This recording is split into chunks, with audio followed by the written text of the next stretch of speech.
We're still very early in the 2024 NBA season, but through about 10 games played for each team, there are definitely some things that are sticking out already, and not all of them are positive. Some teams are definitely exceeding all expectations early on, as I discussed in a prior video, but today we'll be going to the opposite end of the spectrum to discuss the teams that are doing the opposite of that. Specifically, there are 5 teams in particular that came into the year with pretty lofty expectations, but so far have really been struggling, so in this video we'll be going through each of them to determine whether or not it's time to panic a little bit based on if their problems can easily be fixed or if they're destined to continue down the path that they're on.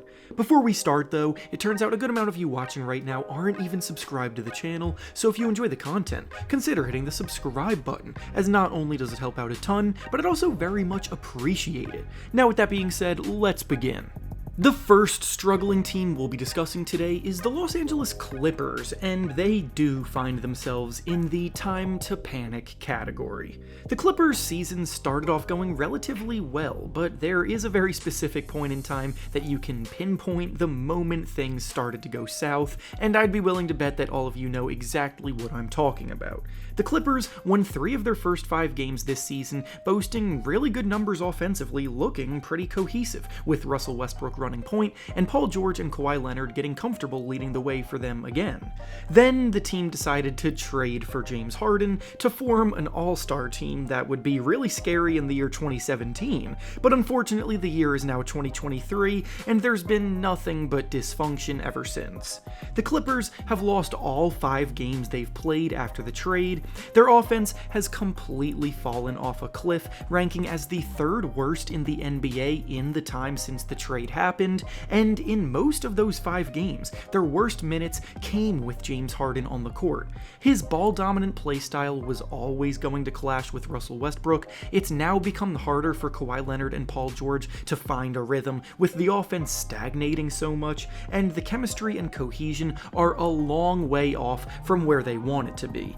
If this was a case of a team looking decent, winning some games and losing some games, then it wouldn't be as big of a deal, but you simply cannot ignore the fact that things are not okay in that locker room, and the talent they've put together does not fit alongside each other. Obviously, I don't foresee the losing streak to last forever at this rate, but they could still get back into the playoff hunt too. But after being pegged as potential championship contenders, that now looks like a pipe dream. The next struggling team up is the Phoenix Suns, who I have in the don't panic category. The Suns are another team that made some very aggressive moves in the offseason to put themselves in position to contend for a title, but right now they have a losing record with 5 wins and 6 losses.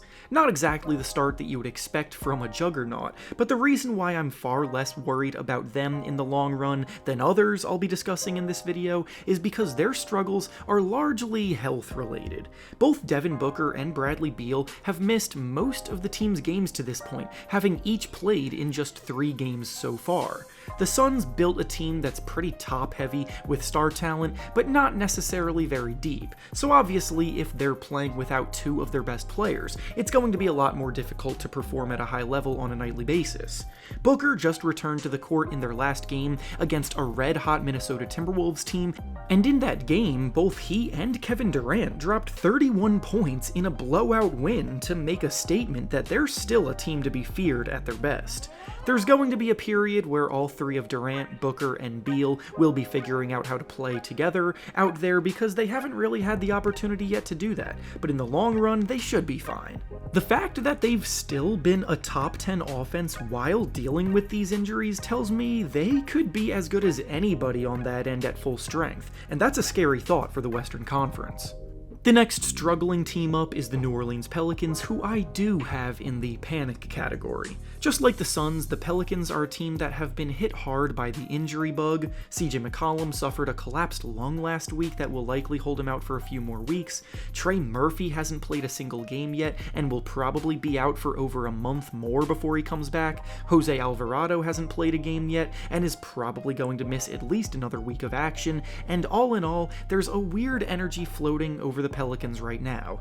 They actually started the year kind of hot, winning 4 of their first 5 games, but then they went on a 5-game losing streak before finally winning again, which leads them to the 5-6 record that they currently have.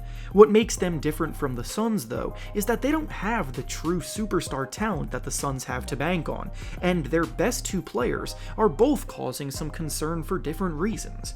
Brandon Ingram has been emerging as a true star in the league over the last couple of years, but this summer he played with Team USA at the World Cup and looked pretty bad in that setting, and his struggles have carried over into this season because his scoring is a bit down so far, and his jumper has been a brick house, shooting just 21% from 3.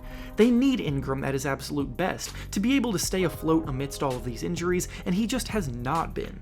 Then on top of that, Zion Williamson has also not looked very comfortable in the role that he is in so far, and even voiced some of his frustrations to the media a few days ago, saying that he's still trying to buy into the system that the team has in place. It's not very ideal to hear that your franchise cornerstone isn't even fully bought in, and the fact that Zion has never really seemed happy in New Orleans is only going to cast further doubt over the situation. So for me, those are some red flags that do need to be taken seriously. The next struggling team up is the Cleveland Cavaliers, who I have in the don't panic category. Surprise, surprise, the Cavaliers are another good team that have struggled with injuries a bit with some of their best players, and obviously they haven't been able to be at their best without them. Jarrett Allen, Darius Garland, and Isaac Okoro have all missed half of the games played to this point, and their inability to have consistency with their rotation on a game-to-game basis has definitely made things difficult on them.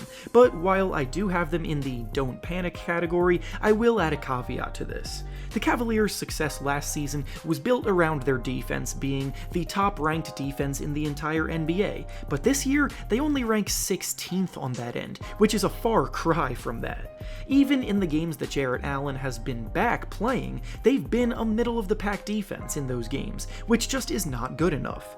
I do expect them to gradually improve as the year goes on, because they've proven that they can dominate that end at full strength, but Allen and Mobley need to be better. Then offensively, one thing that has stood out to me is how desperately they need another point guard in their rotation. Darius Garland is the only real point guard that can be trusted on their roster, and without him, the offense has faltered. If they aren't going to have a top-ranked defense, then they surely can't get away with being in the bottom third of the league offensively, so they still have work to do even though things are trending in the right direction. And finally, the last struggling team we'll be discussing is the Memphis Grizzlies, who also fall into the panic category. The Grizzlies are currently sitting in dead last in the Western Conference standings with a record of 2 wins and 9 losses, and even though there is an obvious boost coming on the way, that doesn't change the fact that some holes that you dig for yourself are too deep to get out of. When Ja Morant returns after he serves his 25-game suspension, I'm positive that they will start to play better, but if they continue down this path, they might already have close to 20 losses by the time he comes back. After finishing as the 2 seed in back-to-back years in the West, the team's lack of activity in the offseason has really hurt them. Giving up Tyus Jones has proven to be a way bigger loss than most expected, Jaren Jackson Jr. and Desmond Bane are not built to be a #1 option on offense, and the loss of Steven Adams for the year due to injury was a big blow to their ability to protect the paint and rebound the basketball. This might end up being a lost season after making so much progress over the last few years, and in hindsight, it was probably inevitable. And with that being said, that's all I have for you today. Make sure to like the video, subscribe to the channel, and comment down below what you think about the outlook of these struggling teams. Thanks for watching, and I'll see you all next time.